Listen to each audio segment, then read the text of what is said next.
u Rwanda rwasohoye itangazo ruvuga ko rubabajwe n'ibyakozwe na leta ya Kongo, rubwira amahanga ko Kongo iruhindura urwitwazo, ariko mu by'ukuri ifite ikibazo cy'intege nke mu byerekeye ubutegetsi n'umutekano. U Rwanda kandi rwamaganye imvugo ruvuga ko ikoreshwa n'abanyapolitike n'abantu ku giti cyabo muri Kongo mu kubiba urwango rugamije kwibasira abanyarwanda n'abanyekongo bavuga ururimi rw'ikinyarwanda. Rwavuze ko leta ya Kongo ikomeje kwegeranya ingabo n'ibibunda bya rutura hafi y'umupaka w'ibyo bihugu, ariko rwongeraho ko ingabo zarwo ziryamiye amajanja, bishaka kuvuga ko ziteguye intambara iyo ari yo yose ishobora kuvuka hagati y'ibihugu byombi. Hagati aho inyeshyamba za M23 zikomeje intambara zerekeza mu mujyi wa Goma, aho uyu munsi abaturage baramukiye mu myigaragambyo yo kuzamagana. Munyemerere mbanze mu mujyi wa Goma tumaze kuvuga, aho turi kumwe n'umunyamakuru Jimmy Shukran Bakomera, umunyamakuru wa Kivu Morning Post, akorera kandi na Radio Kivu 1.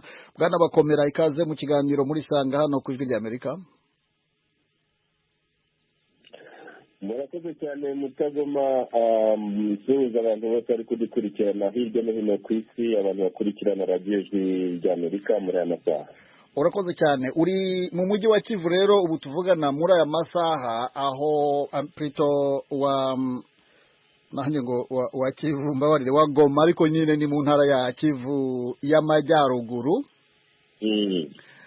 Intara ya Kivu y'Amajyaruguru ni nayo irimo kuberamo imirwano. Ingabo z'umutwe wa M23 zirwanya ubutegetsi bwa Kongo zikomeje mu buryo bugaragara kugenda zitsinsura iza leta, aho mu mujyi wa Goma uri ku mupaka w'u Rwanda na Kongo ubu byifashe bite?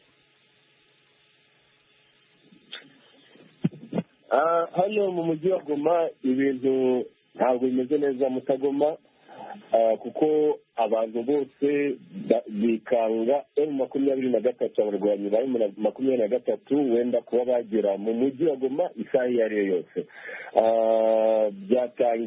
Byatangiye aho abo barwanyi bafashe uduce tumwe na tumwe twa Rucuru, Kiwanja no mu zindi grupema nka za Gisigari, aho byatangiye imirwano myinshi yahuje ingabo za Kongo ndetse n'abo barwanyi ba M23 bafatiye utwo duce. Byaterera impagarara mu baturage, abenshi bava mu byabo, abandi bakaguma mu turere bari barimo bakabana n'izo ngabo za M23. Tuvuge nko mu mujyi wa Kiwanja no muri Rucuru centre hari ibiro by'akarere ka Rucuru. Urabona ko bamwe barahunze, abandi bakaguma muri utwo turere aho babanye tuna M23, kuko M23 ikimara gufata icyo duce batanze ubutumwa bari kwereka abaturage ukuntu bo bazanye amahoro, nta bintu by'impagarara ndetse n'intambara bashaka, ahubwo ko bashaka ubumwe bw'abanyagihugu. So ibyo byose rero bikaba byarazanye impagarara mu mitwe y'abaturage. Ugeze hano muri Goma bindi, kuko mu itangazo ry'uyu munsi M23 yashyize ahagaragara ivugira kuri radio communautaire La Verite, ni radio ikorera hariya mu mujyi wa Kiwanja, ni muri teritwari ya Rucuru. M23 yatangaje yuko ifite intego yo kwegera uturere twose. Muri utwo turere twose harimo n'umujyi wa Goma, uduce n'utundi duce twa Masisi n'uturere twa Lubero n'ahandi muri Kivu y'Amajyaruguru, aho ibintu usanga yuko biba byazanye situation itari nziza mu mitwe y'abaturage. Mu mujyi wa Goma rero mu gitondo kare k'uyu munsi wa mbere niho imyigaragambyo yatangiye, aho abayobozi b'amasosiyete sivile ba hano muri Goma bari gusensibiliza abantu, bararikira abantu ku myigaragambyo. Imyigaragambyo yahereye ahitwa Entre President, ni umuhanda mugari werekera ku biro by'umukuru w'intara ya Kivu y'Amajyaruguru. Bakomera berekera ku biro by'umukuru w'intara, buhagaze gato bazunguruka umujyi wose.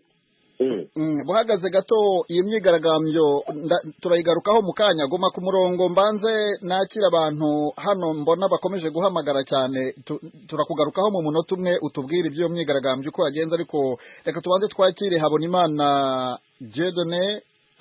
Ikaze mu kiganiro muri Sanga. Hello? Yego Habonimana, turakumva. Uherereye he igitekerezo cyawe? Ndi mu Burundi. Yego. Icyumviro cyanjye cyari cy'uko nibaza yuko bikenewe no kuraba ariko ngo ibibazo bikeneye amahoro, kuko ariko uraraba muri Afurika bisaba yuko twese hamwe nk'abanyafurika tujya hamwe kugira turondere amahoro hamwe. Iyo igihugu kanaka kibifite ingorane, ikindi gihugu kigenzi cyacu kikumva yuko ari ingorane, bigafashanya hagati y'ibyo bihugu. Rero kituje cyangwa intererano yanjye yari yuko ari Kongo yoba indepanda nk'uko isanzwe yarikurikiye, ntihagire abantu kanaka bashobora kugenda ngo bavogere muri icyo gihugu, bafata intara nk'uko biretse biraba, hanyuma ibindi bihugu ugasanga biratekanye. Mugenzi wawe udafite ikibazo uno munsi urashobora kugira ikibazo ugatekana, mugabo icyo hirya y'ejo bishobora gushikira were. Ku bwanjye numva yuko twese hamwe ari ibihugu biri muri Afurika twujya hamwe kugira turondere amahoro hamwe. Nicyo cyifuzo cyanjye. Dieudonné Habonimana, urakoze cyane. Reka twambuke tujye kwa Claver Rubanga, umunyarwanda. Ikaze mu kiganiro muri Sanga. Mahoro cyane. Komera. Igitekerezo aho uherereye? Mperereye hano i Bujumbura. Icyo nagomba nterere ku cyerekeye iyo mirwano iri hagati ya M23 n'ingabo za Kongo, ni uko ahakuru n'ahakuru boganira, kuko intambara ubwe Kongo yarayinaniye ko ituza M23. Rero icyo bapfa bo baragipfa, ibicare ku meza baganire hama intambara ibone guhagarara. Claver Rubanga, urakoze cyane, ugira umunsi mwiza i Bujumbura. Murakoze namwe. Dusubire kwa Jimmy Shukran Bakomera. Wari utangiye kutubwira rero uko imyigaragambyo yatangiye, uvuga uti yahereye hehe, yerekeza he, iteye gute? Murakoze cyane Mutagoma. Nagiraga imyigaragambyo yahereye ahitwa Entre President. Abaturage barafite intego yo kwerekeza ku biro bya guverineri w'intara ya Kivu y'Amajyaruguru. Murabizi yuko muri iki gihe twe turi mu buyobozi bw'igisirikare cyangwa se etat de siège. Bahageze batanga ibyifuzo byabo, guverineri arabyakira. Arangije kubyakira abaturage barakomeza, niho bazungurutse muri Goma yose. Ariko nyuma gatoya nk'isaha imwe, kuko imyigaragambyo yatangiye saa moya n'igice za mu gitondo hano mu mujyi wa Goma, isaha imwe n'igice yarangiye. Imyigaragambyo ikiri imyigaragambyo, ahubwo bisa n'ibintu bibaye nk'intambara, kuko bagiye badomora ibintu byinshi. Nta kazi kahabaye, amaduka ntiyafunguye uyu munsi mu mujyi wa Goma. Mu gitondo hose nta bacuruzi bakoze akazi kabo. Bifata indi ntera, ubwo bava aho ngaho berekeza ku mupaka. Ubwo ababomoraga ni abaturage. Benshi babona bafite intandaro yo kwerekeza wenda nko mu Rwanda, kuko murabizi abakongomani bari bafite ibitekerezo nk'ibyo ngibyo mu myigaragambyo yatambutse. Bamwe bagashaka kwinjira mu Rwanda ku gahato, ariko nyuma ho gatoya ingabo z'igihugu ndetse n'abashinzwe umutekano babashe kugarura ikibazo, situation barayikana, ibintu bigaruka ku murongo. Gusa no muri aya masaha tuvugana Mutagoma, ubwire yuko hano mu mujyi wa Goma nta imodoka ntiziri kugenda, wenda ibiri mu muhanda gusa ni za moto, naho imodoka kabisa ntabwo ziri kugenda kabisa. Mu kanya turasubira ku murongo wa telefone, ariko nari nkubajije nti kuvuga ngo byahinduye isura, hatangira kuba ibyo kubomora amaduka, abantu barafunga. Ayo maduka ni ay'abaturage abomorwa n'abandi baturage? n'abaturage kuko hari iyo imyigaragambyo ngewe yahabaye hano mu mujyi wa Goma, ko tumenyereye imyigaragambyo yabaye, nta muntu uba ukwiye gufungura iduka kuko ibibazo biba byinshi. Isura aho yahindutse ni uko abo bari bari mu myigaragambyo, abantu bigaragambyaga bashatse kubomora amaduka. Hariho n'iduka ry'umuntu wo mu Buhinde, nawe akora muri mission hygiene muri MONUSCO. Iduka rye baribomoye cyane, tena nawe bamusanga indani, bashaka nko kumukubita, uretse yuko abashinzwe umutekano bahise nyine bahagera bagatabara ubuzima bwe. naho ubundi byahinduye isura, bisa n'ibishatse kuba nk'ibyo twabonye mu minsi yashize, aho abaturage bari mu myigaragambyo bari kuvuga ati MONUSCO cyangwa MONUSCO igomba kuva muri Congo, bigahindura isura. Nicyo kibazo kiri hano mu mujyi wa Goma, iyo imyigaragambyo ihari bihindura isura, bikaba nk'ibikorwa by'urugomo rimwe na rimwe. None se wowe ijisho ry'umunyamakuru aho ngaho i Goma uravuga uti bashatse kumena umupaka ngo binjire mu Rwanda, abasivili binjira ku mupaka urinzwe n'abasirikare, uretse wenda ibyo kwiganirira, ubona izo ngabo za Kongo iyo zibareka ukurikije uburika n'uburakari bari bafite ku maso cyangwa se uburyo bari bitwaye, ubona koko bajyaga gutinyuka kwinjira mu Rwanda bagatangira gukora ibikorwa nk'ibyo? Mutagoma n'abatwumva bose nkubwire yuko ubu ngubu abakongomani nta mvuge ngo imitima yabo isa n'iyahindutse cyane. Kwinjira byo ni ngombwa kuko ngewe ubwanjye narindi mu myigaragambyo najyanaga nabo, abanyamakuru twari benshi twageze natwe aho ngaho, wabonaga yuko bagomba kwinjira tu, bari bakwiye kwinjira kuko bageze ku mupaka batera amabuye bashaka kwinjira mu gihugu cy'abaturanyi cy'u Rwanda, ariko wabonaga yuko bagomba kwinjira, kandi ibyo nta mpagara yatwe twabigiraho iyo abashinzwe umutekano badakora intervention batahagera. Ubona ko bari bagomba kwinjira tu, kuko mutagomba nk'ubutse yuko mu minsi yashize hari umusirikare wa FARDC nawe wambutse ava mu mujyi wa Goma, yambuka umupaka aragenda yicayo abantu babiri, ibyo barabyumvisha hamwe natwe, nyuma nawe baramurasa. Ubona ko n'abaturage nabo bamaze kwishyiramo ikintu cyo kuvuga ati u Rwanda nirwo ruri gusapotinga M23. So then niba u Rwanda ruri gusapotinga M23, wenda ku ruhande rw'abaturage uko tubibona, abaturage babona ko guverinoma cyangwa igisirikare cya Kongo cyananiwe guhasha M23, kandi hano muri Goma muri iyi minsi uvuze M23 abaturage bahita babona unfortunately bahita babona RDF, bahita babona ingabo z'u Rwanda. Ntabwo bemera yuko imirwano iri kuba hagati ya FARDC cyangwa ingabo za Kongo na M23, babona ko ari FARDC na RDF, ingabo z'u Rwanda. Niyo mpamvu usanga ubona ko bo baba bashaka akenshi na kenshi baba bashaka ubushotoranyi, baba bashaka kwinjira mu Rwanda kugira ngo wenda nabo mvuge ngo ni nko kwiyishyura, ni nk'inyishu, kuko biba bigoye cyane, kandi niba bishyirikira biri kubungabunga ku mbuga nkoranyambaga, abantu bavuga bati dore uyu munsi ingabo z'u Rwanda ziri kwinjira mu karere ka Nyiragongo, kuko nako ni akarere gahanye umupaka n'u Rwanda, aho biravuga yuko ingabo nyinshi z'u Rwanda zihinjira. So ukabona ko abaturage icyo kintu bamaze kukishyiramo, iyo bitaza kuba intervention z'abashinzwe umutekano n'igisirikare n'abarinzi umupaka aho ngaho, abaturage bari bakwiye kwinjira kuko nibyo byagaragaraga muri objectif za leta.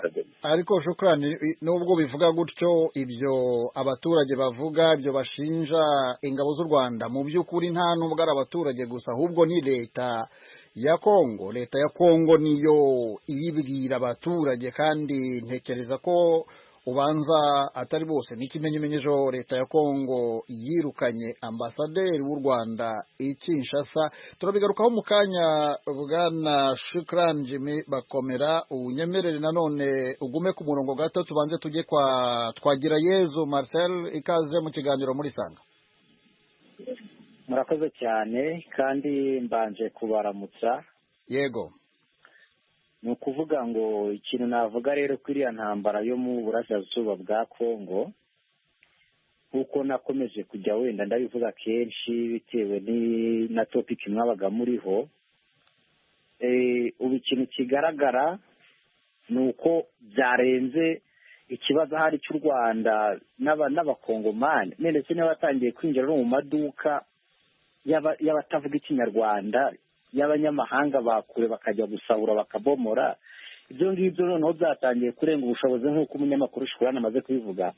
Ariko nanone wasubiza amaso inyuma ukareba iyi mitwe yitwaje intwaro zo mu burasirazuba bwa Kongo, byakabaye leta ya Kongo ivuga ngo ni FDLR iri kudutesha umutwe kandi ni iy'abanyarwanda, kuko natwe ubwacu dushaka ko FDLR ifatwa uriya mutwe ukarandurwa burundu.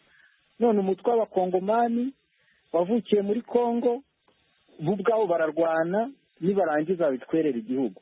Mu bigaragara hari abanyepolitike bakomeye muri Kongo bihishe inyuma y'ibibera mu burasirazuba bwa Kongo, kuko iyo urebye imvugo yabo nk'abanyagihugu ubwabo irahabanye. Ibintu ntuzaherukiye gutangaza i Bukavu bihabanye n'ibyo perezida bari kuvuga, avuga ko ibintu by'intambara bitari bikwiye, hari hakwiye ibiganiro. So ni ibintu byavuzwe. Ubu ni ukuvuga ngo igihe gishize imishyamirano itangiye, uwahoze ari perezida wa Kongo Joseph Kabila nta kintu aratangaza. Bariya Bafayuru n'abandi benshi ntacyo baratangaza. Twagirayezu, urumva ko n'abantu abavandimwe bavugiraga hari i Burundi bari bagize bati birakwiriye ko abakongomani ubwabo bumvikana bakareka ibyo kurwana. None wowe urimo uravuga uti abakongomani nabo ubwabo ntabwo barimo kubibona kimwe. Ibi biganiro hambere perezida wa Kongo aherutse kuvuga ati ntabwo nzaganira nabo, reka nze mbasubize aho bagomba kuba bari. Wowe ibi biganiro urabona byashoboka Marcel? Nyakubahwa Mutagoma, ibiganiro birashoboka kuko intambwe ya mbere zaterwa na guverinoma. Leta ifite inshingano zo kurinda abanyagihugu bayo. Igihe cyose kari akaduruvayo kakiriho ni intege nkeya za leta. Reba nk'ubu bariyambaje ko ingabo za Afurika y'Iburasirazuba zigomba kujyayo, none Mama Samia Suluhu Hassan yamaze gutangaza ko ingabo ze zitakigiyeyo. Iza Kenya zaharaye rimwe zihita zishabukayo. Ubu hasigaye ingabo z'i Burundi gusa. None se niba umuryango ari umwe, Afurika y'Iburasirazuba, ukavuga ngo nimuzemo nk'umusaga, ariko kiriya gihugu cyose gishaka, hariya hagaragaramo gutsindwa. Kuko niba ari umuryango umwe, ni umuryango umwe. Hariya haragaragaje intege nke. Buriya ni ukuvuga ngo bano barwana M23 bo ubwabo babwiye leta ibyo bifuza. Leta kuki idashaka kubikora ngo baganire abaturage baryame basinzire? None umuturage w'injiji uri kugenda mu muhanda utari na kaburimbo, warigwa yirukanka asahura abaturage, asahura abashoye imari, kandi nubwo mwirwanya izahagarara ntarinda kuba na mudugudu. Biriya ni ukwica abaturage, ni ukubadoroga mu mutwe, biriya ni nko kubaha ibiyobyabwenge. Kuko ni ukuvuga ngo n'abanyepolitike bakomeye ubwabo ibaye babivugaho rumwe. Ni ikibazo. Marcel, nyemerera ugume ku murongo nawe gatoya mbe ngufite. Nyemerera ugume ku murongo, ndagaruka iwawe mu kanya ucutse igitekerezo cyawe, ariko reka mbanze nakire mvuye kure Andrew. Ikaze mu kiganiro muri Sanga. Ikaze Bakama, murakoze cyane. Uherereye he igitekerezo cyawe? Imbere muri Afurika y'Epfo mu kibaya ka Durban. Muri Durban, aho muri Afurika y'Epfo murakomeye? Birakomeye cyane. Ni igitekerezo cyawe?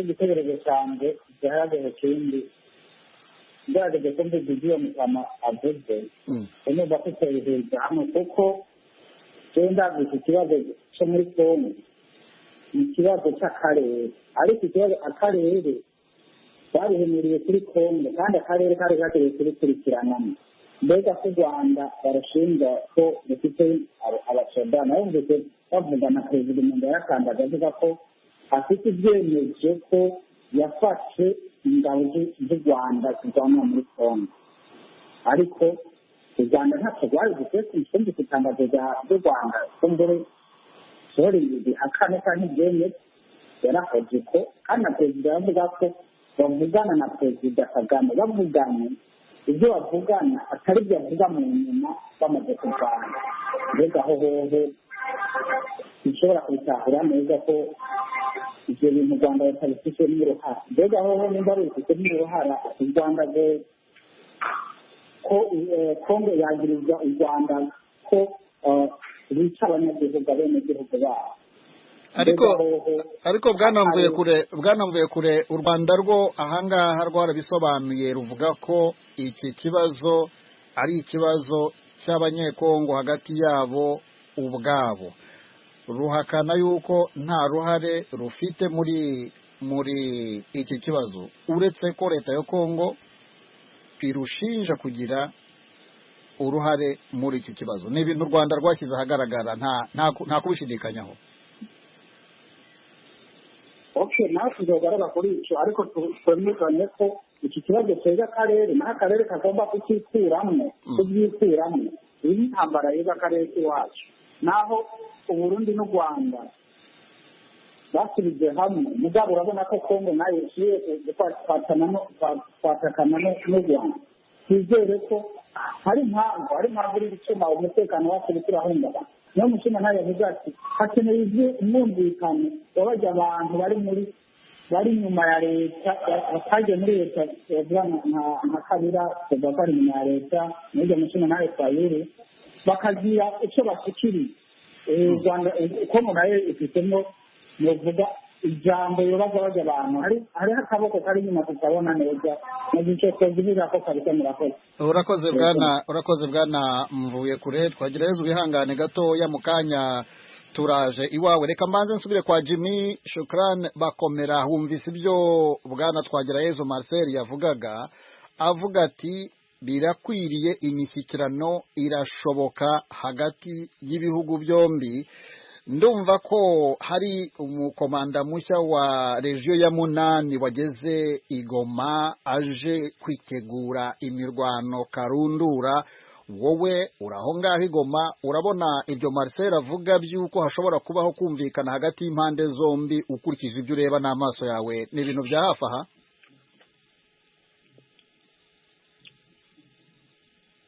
Shukran uranyumva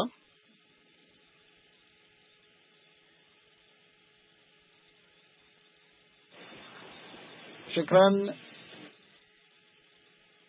abanza Shukran bakomera tutakimufite ku murongo wa telefone reka dusubire kwa twagira yezu Marcel Shukran naboneka hariya ku buhanga bw'ibyuma baraza kumbwira ubwo twagira yezu rero wari ugikomeza igitekerezo uvuga uti iby'imishyikirano mu by'ukuri birashoboka imishyikirano kubera ko u Rwanda rwagaragaje aho ruherereye ku kibazo cya Kongo M23 irwana leta ya Kongo izikirwanira n'ikishaka ni igikore intambara yahita irangira kuko iriya ntambara nubwo bayishinja u Rwanda twe tuyishinja Kongo kuko bazi urabona wenda uhereye uriya mutwe ushibuka kuri CNDP urebye za Roramundi ubwo barwanaga bikazamuka bakumvikana bigahosha ni mu kuntu baje kwishyura kuko leta ya Kongo yaremeye kuvanga ingabo ziranye ishyamba na FARDC baremeye kubivanga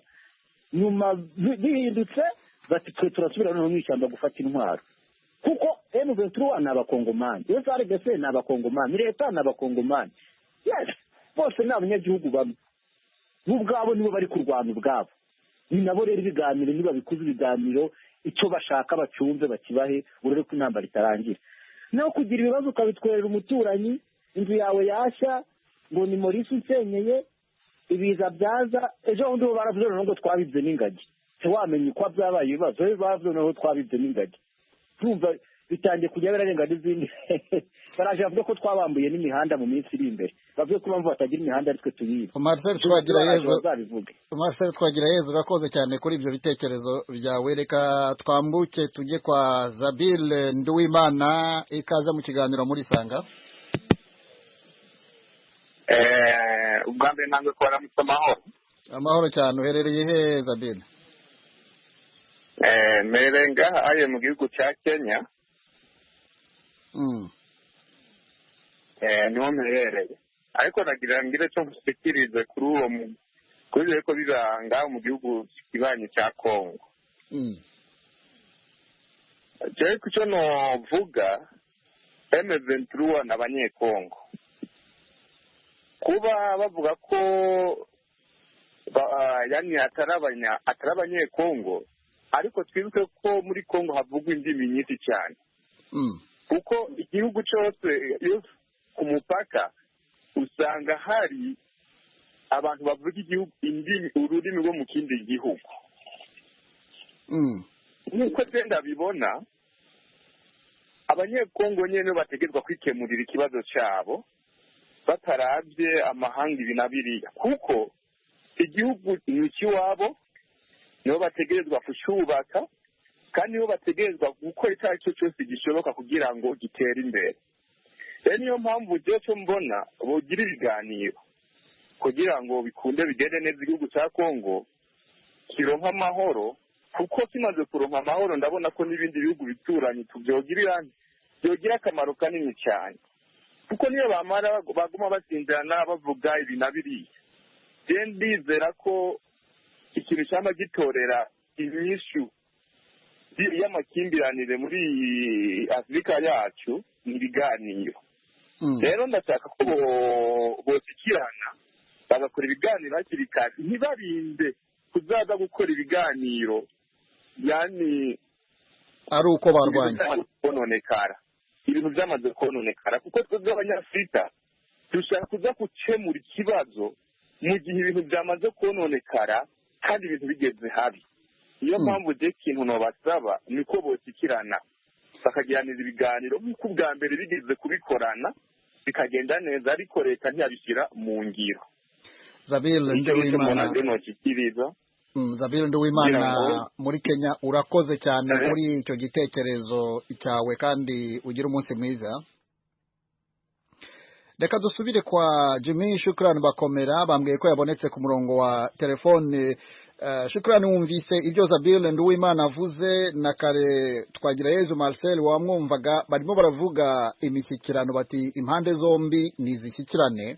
Uraho ngaho mu mujyi wa Goma mu ntara ya Kivu y'Amajyaruguru, ndumva ko hari umuyobozi mushya wa gisirikare wa regio ya 8 waje aho ngaho kwitegura icyo bise intambara karundura. Ukurikije uko bibona wowe, urabona ibyo bintu byo kuvuga amahoro, ibyo bintu byo kuvuga imishyikirano hagati y'impande zombi ari bya hafi aha? murakoze cyane Mutagoma, numvishe ibyo Marcel yavuze na Nduwimana nawe nubwo mwumvishe nyuma gato, ariko numvishe bose igitekerezo bari bahuriyeho ari cyo kuvuga ari kijyaniranye n'imishyikirano, ibiganiro hagati ya leta ya Kongo n'abarwanyi ba 23. reka mubwire ko uyu muyobozi wa region militaire uyoboye abasirikare bo mu regiment ya 8 y'ingabo za FARDC yaraje imbere y'abanyamakuru yavuze ko twese twafashwe n'abarwanyi ba 23 tugomba kugaruka mu maboko y'ingabo z'igihugu FARDC. arabivuga neza imbere y'itangazamakuru kandi yizeza abaturage yuko umutekano ugiye kugaruka neza mu karere mu ntara ya Kivu y'Amajyaruguru, aho ndavuga muri Rutshuru, Masisi n'ahandi hitwa Beni no muri Turi. murabona ko ari uturere turi mu buyobozi bw'igisirikare. reka ubwire ko Mutagoma, ibiganiro buno hagati ya M23 na leta ya Kongo, kubaho kw'ibiganiro cyangwa imishyikirano biragoye cyane, kuko muribuka yuko leta ya Kongo yafashe umutwe wa M23 n'umutwe w'iterabwoba. kandi igihe yabivugaga perezida Felix Tshisekedi ubwo yaravuze ati nta gihe afite cyo kuba yakwicarana n'imitwe y'iterabwoba. Hariho n'indi mitwe myinshi ikorera hano muri Congo, aho byatumye nuko hari ikintu wenda kigiye gukorwa, ibiganiro muri by'i Nairobi, ariko ntibyagize icyo bigeraho. Ubu ngubu ikiriho ni intambara, haba ku ruhande rwa leta ya Congo, haba ku ruhande rwa M23. ubona yuko ikintu biteguye gusa ni intambara kuko nk'uko uyu mukuru wa FARDC yabivuze, yavuze yuko nta gihe na kimwe bafite cyo gutakaza, nta gihe na kimwe bafite cyo kuba barekera abarwanyi ba M23 wenda n'igice dutoya n'amasantimetero matoya ku butaka bwa Repubulika ya Demokarasi ya Kongo. Uko yaje nuko yavuze imbere y'itangazamakuru hano mu mujyi wa Goma, bigaragara yuko ingabo za Kongo ziteguye kurwana. So aba bagenzi banjye Marcel na Nduwimana mbabwire yuko umwuka uri hagati ya FARDC na M23 nta mwuka w'ibiganiro ihari. Isura y'ibiganiro kabisa y'imishyikirano ntabwo ndi kubibona ahangaha, kuko harimo ku ruhande rwa M23 nabo bavuga yuko bafite determination, biyemeje kurwana kugeza igihe bageze ku intego yabo. Uko umuvugizi wa M23 yavuze, intego yabo ni uguhindura ubuyobozi, baharanira uburenganzira bw'ikiremwamuntu, kuko hari byinshi byavuzwe. bavuga bati no, M23 ni abakongomani, ariko ku ruhande rumwe abakongomani bamwe na bamwe bakavuga bati M23 si abakongomani ahubwo ni abanyarwanda. Ukabona ni ibintu biteye ikibazo. So ibiganiro n'imishyikirano byo muri ino minsi sinzi yuko wenda byashoboka, kuko ari ku ruhande rw'ingabo za Kongo rwiteguye intambara ikomeye, atari intambara yari isanzwe. Ku ruhande rwa M23 byo muri kubibona, no ku rwego mpuzamahanga murabibona M23 ifite ibirwanisho. M23 nayo ubona ko yiyemeje wenda gufata intara ya Kivu yose. Urabona ko ibiganiro byo Mutagoma biragoye, bishobora kuba ibyo ni ibintu wenda ibyo ku bwanyu mbona bigoye kandi bigaragara ugereranije n'uko umwuka uhari muri ino minsi. Ugereranyije n'ibyo ubonesha amaso. Shukrani Bakomera. Nanone ihangane ugume ku murongo wa telefone, tubanze twakire Niyibitanga Elise, ikaze mu kiganiro muri Sanga. Murakoze cyane ku miryango. Uherereye he Niyibitanga, hanyuma igitekerezo cyawe? Ngeze mu Burundi, ariko ndi ku mupaka w'Uburundi Rwanda. Mu majyepfo y'u Rwanda, ariko maze igihe nkurikirana icyo kibazo kijyanye n'ibyo muri Kongo. Ndabona umenga Kongo y'ubwayo ikibazo ifite, ntishaka kucyerekana neza ngo iba yo kwicara hamwe n'imigwi itavuga rumwe nayo. Komeza. Ndabona rero ko ikibazo cyayo yari ikwiye kuba irafata umwanya, ikabona yuko ikibazo cyayo ikwiye gufata umwanya leta ikicara hamwe n'imigwi baba batavuga rumwe mu gihugu. Bakaganira, bakajya mu biganiro. Niyibitanga Elise, urakoze cyane kuri icyo gitekerezo. Reka twambuke tujye kwa Nduwamahoro Benjamin. Ikibazo gihari ni ikibazo gihari, ntabwo uko babibona nk'uko mu kanya nabirebaga ku mbuga nkoranyambaga abantu bigoma bari kwigaragambya. Ntabwo biriya bintu bikwiye, kubera ko uko byagenda kose ndabona amahoro azaboneka ari uko kiriya gihugu gicitse n'ibihugu nka bitatu. Kubera iki Benjamin? Impamvu ariko mbibona ni ukubera ko ubuyobozi bwa Kongo buyobowe n'umusivile, reka mbyite gutyo, Tshisekedi. Ibi bihugu byacu bigendanye n'amateka yabyo kubiyobora uri umusivile bisa n'ibigoranye. None se ubu wambwira ko igihugu cya Kongo cyafite ubushobozi bwo kwitabaza kamikaze? Yaburetse kuko none se ibihugu byose muri Afurika biyobowe n'abasivile byacitsemo gatatu.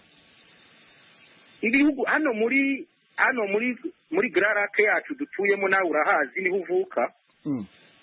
Biragoye kugira ngo umuntu abashe kubona stability ari umusivili. Ibyo ni amateka uzi kuva muri za 80 na. Oroshya nkwereke. none buriya muri Tanzania uriya mumama ni umusirikare? aha, muri Tanzania ko batacitsemo gatatu. Muri Kenya uriya mugabo ni umusirikare, ko batacitsemo gatatu. Buriya itandukaniro rya mbere narivuga nko muri Tanzania. Muri Tanzania ni igihugu kitajya kigira imitwe ikirwanya. Icyo ni icya mbere ngira ngo turakyemeranwa. Ariko urumva kuva kera ni abasivili bahayobora. Ntiwumva se ko abasivili nabo bashobora kuyobora neza?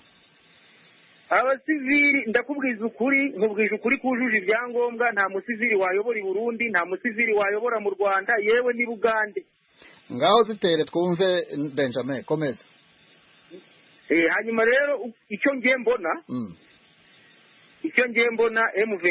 M23 gusa nayo uko nyibona siyo ifite ziriya mbaraga turi kubona kuri tere y'imirwano aka kanya tuvugana. Uko byagenda kose nubwo havuga u Rwanda sinavuga ngo nirwo, ariko uko byagenda kose hari umuntu uri inyuma ya M23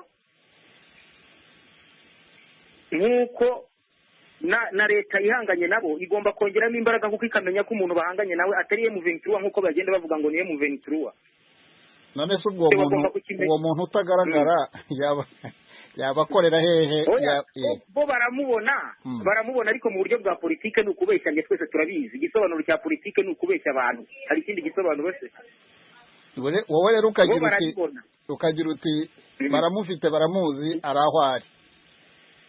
Baramufite, baramuzi, arahari, ahubwo nibareke guterana amagambo bakora ibikorwa. Kubwawe rero ukavuga uti nibasaturemo ibice. Kuki ubyita bitatu se? Kuki bitaba bibiri cyangwa kimwe?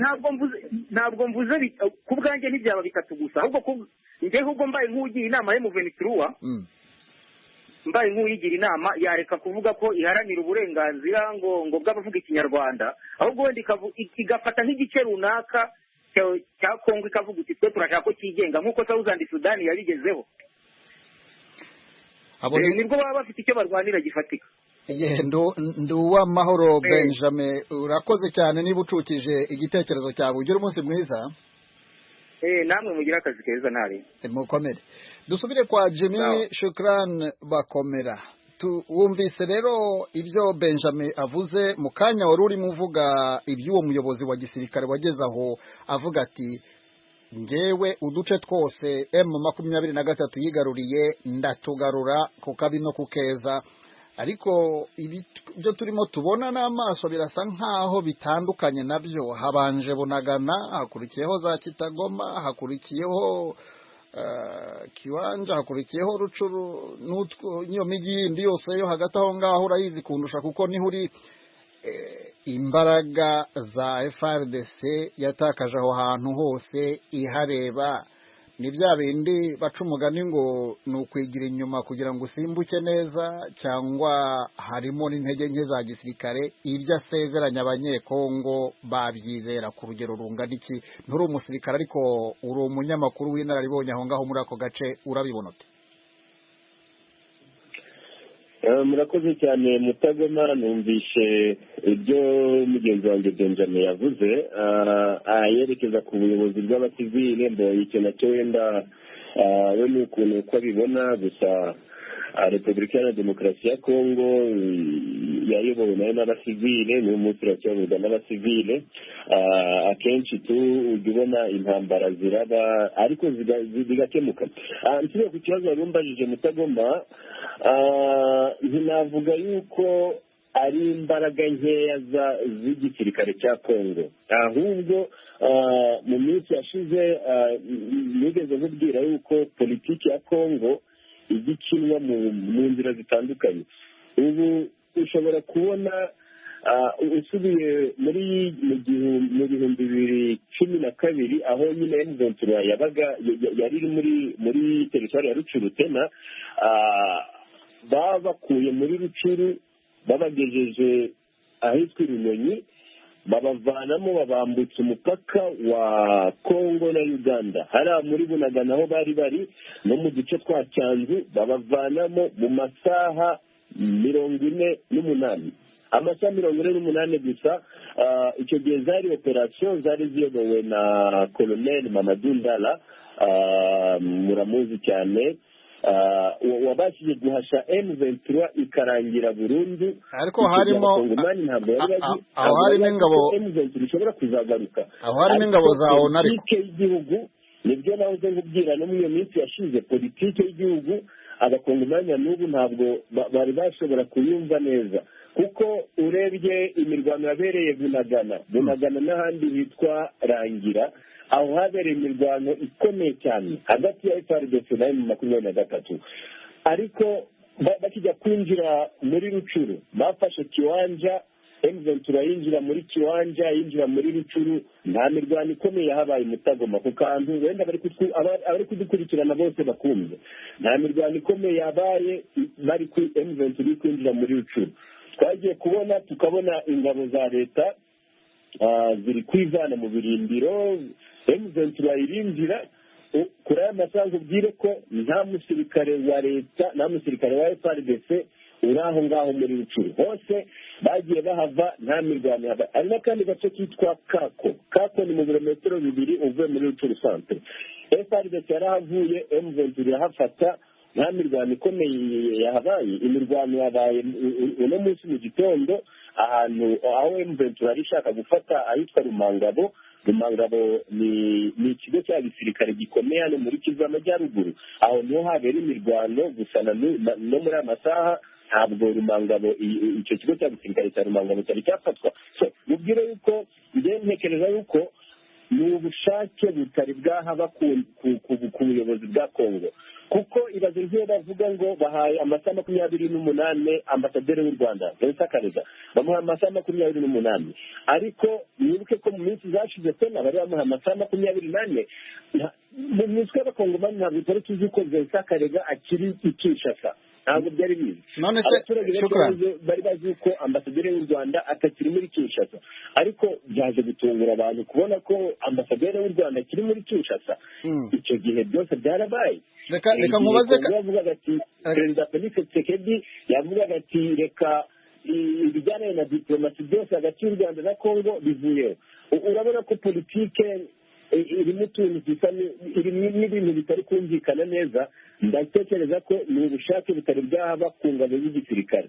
Njye ntekereza yuko uyu muyobozi w'igisirikare waje hano muri Kivu y'Amajyaruguru agize ubushake tena agaterwa inkunga n'abayobozi ku rwego rwa Kinshasa, iyi ntambara yarangira Mutagoma. None se uravuga uti ni ubushake bwa gisirikare butaraza, uti muri make urasa n'uvuga uti M23 iragira imenge kuko naho yafashe basa nkaho bahayirekeye batarwanye, ariko hari ibyo tubona ku mbuga nkoranyambaga. Turabona abasirikare ba leta bavuga ko batsinzwe, bavuga ko ingabo za M23 zibarusha imbaraga, zifite ibikoresho. Ibyo bintu bavuga ni ikinamico ko numva bihabanye n'ibyo uvuga urimo kubona aho ngaho. Icyo kinyuranye uragisobanura ute Shukrani? Mutagoma intambara irimo kubera hano mu burasirazuba bwa Repubulika Iharanira Demokarasi ya Kongo yo iteye kwinshi.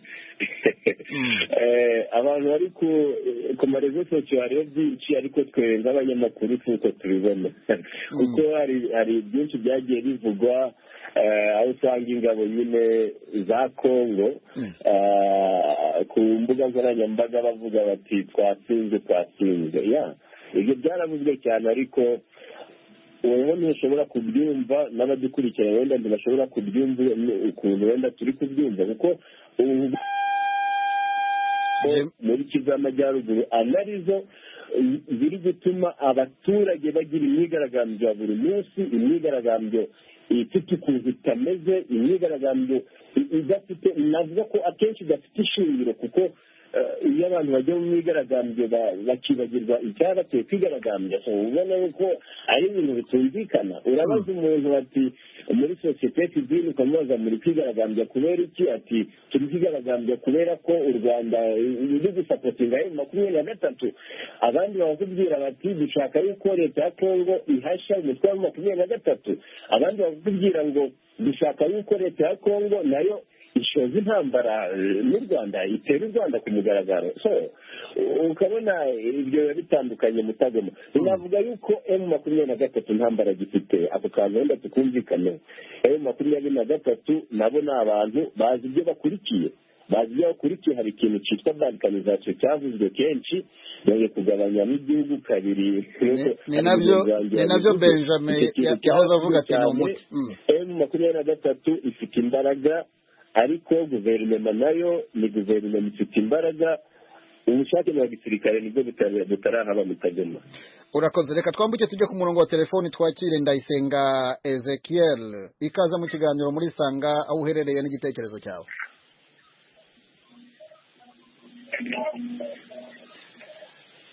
Hello. Ezekiel, turakumva, komeza.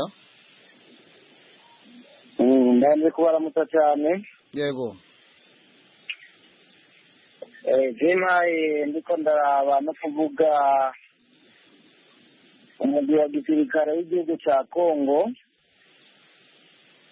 nawe nyine nta mbaraga ufise zo kugira ngo urwanye aba M23, kuko dore turiko turaraba umugwi wa M23 ufise inguvu zidasanzwe, kuko nk'icyo gice bamaze kuba bafashe, ni ukuvuga igisirikare cya Kongo cyari kuba gitegerezwa kuba cyaramaze kurinda imbere y'igihe aho hantu hose, mu gihe abo bantu ntibari gushobora kubinjirana ngo bahashike. Icyo dusaba abaturage ko baba barakinjura gatoya, bakaba baregera inyuma, kugira ngo turabe igisirikare cya leta ko inguvu gishobora kuzanana, kugira ngo tore gusubiza ibintu mu buryo, icyo gice gishobore gusubira mu minwe ya leta, kuko muri uyu mwanya tubona ko kiri mu minwe ya leta, ahubwo tubona ko kiri mu minwe y'umugwi wa M23. Ndayisenga Ezekiel, urakoze cyane kuri icyo gitekerezo. Reka tujye kuri Ndacyayisenga Eric. Ikaza mu kiganiro muri Sanga. Murakoze cyane. Nanjye mperereye Kigali utuvugana. Ni ukuvuga ku bijyanye n'iyo mitwe yo muri Kongo, mu by'ukuri imidugararo cyangwa se n'akaduruvayo k'amakaba, hakabayeho ibiganiro ku mpande zombi, ariko ikikunda kubabaza cyane ni uko M23 kenshi iguma iganza ingabo z'igihugu, kandi buriya ingabo y'igihugu uko byagenda kose ibizi ibirindiro ndetse n'aho igomba gukaba kuburyo umwanzi itamwinjirira. Ariko ikibazo kiba gihara kenshi, urumva ko nk'abaturage bagizemo ibintu bijyanye n'imyigaragambyo, bigaragara yuko harimo ikintu kihishe hagati ya leta, hagati na M23. Hakagombye kubaho ibiganiro hagati y'imitwe yombi, ndetse bakagirana imishyikirano hagati ya perezida wa Kongo ndetse n'u Rwanda, bakabasha kumvikana ko kuri kimwe, kuko uraza gusanga nitugaruka ku byo tugenda dusoma mu binyamakuru, usanga bavuga yuko akenshi M23 yiganjemo abasirikare bo mu Rwanda. Ubwo rero ugasanga akenshi na kenshi bamwe bahera mu gihirahiro, ntabashe kumenya ngo ukuri kurihe guherereye he. Twebwe icyo dusaba ni uko abashinzwe umutekano ku mpande zombi twe bavuga bati uruhande uru n'uru nguru rubogamiye ahangaha cyangwa se urundi n'uru, noneho twebwe tukamenya ngo ukuri ni ukuhe, kuko akenshi usanga bashinja u Rwanda ko ari twe tuba twateye, ariko mu by'ukuri natwe nta makuru tuba dufite. Niyo mpamvu usanga akenshi n'iyo mitwe iguma aho ngaho. Rero njye numva icyo nasorezaho ari uko imitwe ya politiki yombi n'ingabo ndetse n'umutekano bakicaye bakaganira bagafata umwanzuro, kuko akenshi abaturage bazabigenderamo. Murakoze. Urakoze cyane Ndacyayisenga Eric. Reka twihute nanone tujye kwa Faida Sami Nibitanga, ndabona afite nimero yo muri Kenya. Nibitanga, ikaze mu kiganiro muri Sanga. Murakoze cyane. Nda muri Kenya i Nairobi. Nariko kuri iki kiganiro cyane kuri imirwano iri hagati ya Kongo n'umuhari M23. Yego. Rero ndiko ndaraba ndabona neza yuko iyo resistance ikomeye cyane, kuko ku ruhande rw'igisirikare cya leta byaba bishoboye kujyana na emupenturuwa iyo mikwano iba yarahagaze kandi yabona emupenturuwa yari ifite ingufu yo kurwanya ngo itemetre yinjire indani mu gihugu iba yaratsinze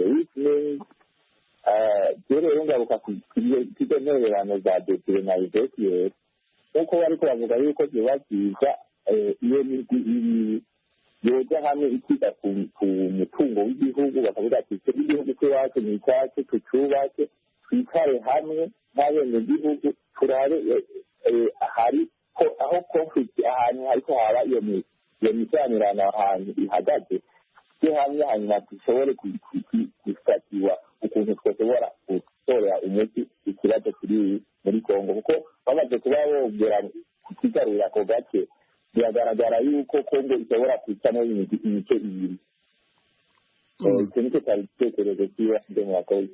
Faida Sami ntibitanga urakoze cyane kuri icyo gitekerezo ugejeje ku banywanyi b'ijwi rya Amerika. Dusubire kwa Jimmy Shukran Bakomera umunyamakuru wa Kivu Morning Post na Kivu Radio 1 turi kumwe ku murongo wa telefone ari Igoma mu burasirazuba bwa Repubulika ya Demokarasi ya Kongo aharamukiye imyigaragambyo yo gushyigikira ubutegetsi mu ntambara burwana n'inyeshyamba za M23 zirwanya ubutegetsi nyine bwa Perezida Felix Tshisekedi Chilombo. Bwana Bakomera, ejo bundi wari wanditse ku zindi nyeshyamba za ndimendime n'indi mitwe yitwaje intwaro uvuga intsinzi leta ya Kongo yari yatahukanye igaba igitero mu birindiro byazo. Bigaragara yuko leta ya Kongo ijya kurwanya izi nyeshyamba ahandi bigakunda, ariko kuri M23 bikaba umuravumba w'izuba. Ntubona ko M23 ifite imbaraga? urakoze cyane Mutagoma. M23 nibyo ku ruhande rwabo nabo bafite imbaraga kuko ugerageje kureba muri operasiyo zabo za gisirikare tactique zabo ubona ko ni abantu nabo bafite imbaraga kandi biyemeje bafite umugambi kandi mu ntekerezo zabo uwo mugambi bagomba kuwugeraho kuko gufata teritwari nka Rucuru ntabwo ari ibintu byoroshye kuko byarananiranye kuko no muri 2012 naho bari baragerageje gufata ibice bimwe bya teritwari ya Rucuru ariko ntabwo byakunze bafashe ibice bimwe ibindi ntibabigeramo ariko uyu munsi kuba bashoboye gufata teritwari ya Rucuru bari gusiga ni uduce duto tumwe na tumwe tutari twinshi cyane batarageramo ubona ko ifite imbaraga ariko nigeraze nkubwira Mutagoma ku bushake bw'igisirikare hari ubushake bw'abanyapolitike bwo muri Kongo nibwo bukibura hariho sinzi ukuntu nabivuga mvuge nti wenda hariho n'ibintu hariho wenda no kutumvikana hagati y'abanyapolitike bo muri Repubulika ya Demokarasi ya Kongo ari nabyo biri gutera imidugararo mu baturage bamwe na bamwe hano muri Kongo kuko ujye kureba hari itangazo ry'umunyapolitike witwa Claude Chito ni umunyapolitike ukorera muri Kivu y'Amajyepfo mu ntara ya Kivu y'Amajyepfo avuga ati hajemo ikibazo cyitwa John Numbi general uwo ni umugenerali wahoze ari umugenerali mu gihe cy'ubuyobozi bwa Perezida Joseph Kabila bivuga ko nawe yaba ari hamwe n'abarwanyi ba M23 icyo cyaje uwo munyapolitike arabitesengura abivugaho neza yavuganye n'itangazamakuru avuga ati uyu John Numbi kuba yagaragaye wenda nk'uri inyuma y'abarwanyi ba M23 bigaragara ko wenda hariho M23 ifite indi nkunga wenda ku ruhande rw'abanyapolitiki bo muri Repubulika ya Demokarasi ya Kongo tena ibyo ni ibintu bigaragara Mutagoma kuko iyo ari amaoperasiyo iyo intambara ziri gukorwa usanga abanyapolitike badatanga ibitekerezo bimwe ubwo ni ibikwereka yuko politike ya kongo ifite imigambi yayo bitajyanaye n'uko abaturage bo bari kubibona. Perezida Felix Tshisekedi aravuga ati njyewe sinshobora kuganira n'umugwi wa M23, umugwi afata ko ari umutwe w'iterabwoba, ntashobora kuganira nabo. M23 nayo ikavuga ati igihe leta ya kongo itaremera kubahiriza amasezerano twagiranye, natwe ntidushobora kureka intambara. Mu gihe MONUSCO Nations Unies nayo ivuga ati M23 ifite ibirwanisho kuruta ibyo MONUSCO ifite, kandi tuzi ko MONUSCO ni igisirikare mpuzamahanga. Iyo nka MONUSCO ivuga ngo M23 ari umutwe w'inyeshyamba, ngo ntabwo ufite intwaro zo na MONUSCO itagira, M23 izo ntwaro izivana he ku buryo nka MONUSCO Antonio Guterres ashobora kuvuga ko M23 irusha na MONUSCO imbaraga, kandi MONUSCO ari igisirikare mpuzamahanga mutagoma. Urabona ni ibintu biba bitumvikana. Naho ku ruhande rwa leta nabo abanyapolitiki ubona batabyumva kimwe. Hariho sinatinya kubwira yuko harimo abanyapolitiki bamwe baba bari bashyigikiye M23 kuko byaragaragaye ubwo perezida w'inteko nshinga amategeko wa Kongo avuga ati hari abadepite bamwe bakomoka mu burasirazuba bwa Kongo baba bari inyuma y'ibitwara intwaro, ariko nyuma abo badepite nabo bashyira itangazo ahagaragara bavuga bati ibyo umukuru w'inteko nshinga amategeko ya Kongo yavuze ntabwo ari byo. ukabona nawe